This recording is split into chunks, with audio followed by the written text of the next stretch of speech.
Hello everyone, my name is Liz. I decided to do 100 Years of Solitude. It was written by Gabriel Garcia Marquez, who was born on March 6, 1927 in a small town in Colombia.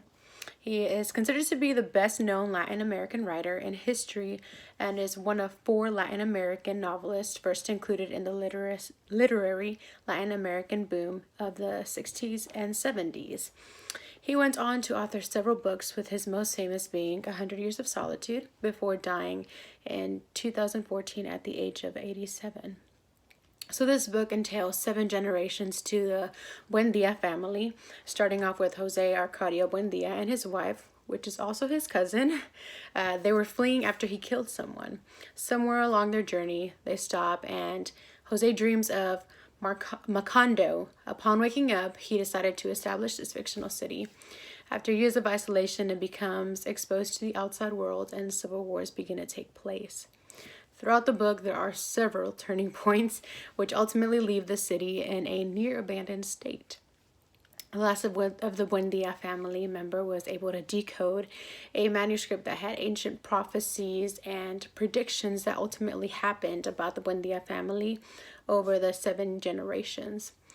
The book did not end as most would expect, with a happy conclusion, but instead, as he is reading this manuscript, a wind passes and destroys all traces of Macondo's existence.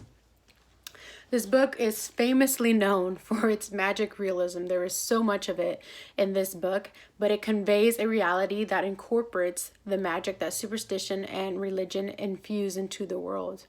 He blends imaginary and magical to present perspectives often missing from written history.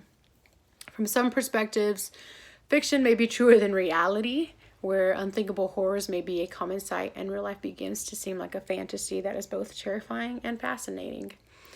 Another major theme is obviously solitude. Macondo was founded in the remote jungles of the Colombian rainforest. The Buendias were isolated from the rest of the world, and even some of the characters lived in private worlds of their own. It shows Macondo as a representation of how the poorest of Latin American villages have been subjugated and forgotten throughout the course of Latin American history. Also, incest was a reoccurring theme throughout the novel. It started off in the very beginning of the book where Jose and his cousin end up getting married, but elites in Latin America do not pass down history that remembers them in a negative manner. And this family was, like I said, founded upon incest. They love themselves so much that they even named their children after themselves. 7 generations worth of this, which also made the book a little bit confusing, but you just got to really pay attention and reread. It has been said that the novel is one of a number of texts that Latin American culture has created to understand itself. It had real political impact as neighboring countries have dealt with what happened in the city of Macondo, which in itself was a representation of the Colombian culture. The world he created is a mirror in which Latin America is able to see its flaws and virtues through the use of magical realism. Like I said, magical realism was a strong component of this book, but Gabriel Garcia Marquez used his childhood experiences and took Colombia's violent history from the 18th and 20th centuries, opened his extraordinary mind, and created what many call a masterpiece. It was even named as the book that has shaped the world literature, for the last 25 years. As mentioned before, it is considered a masterpiece as one of the most significant works in Spanish literary canon.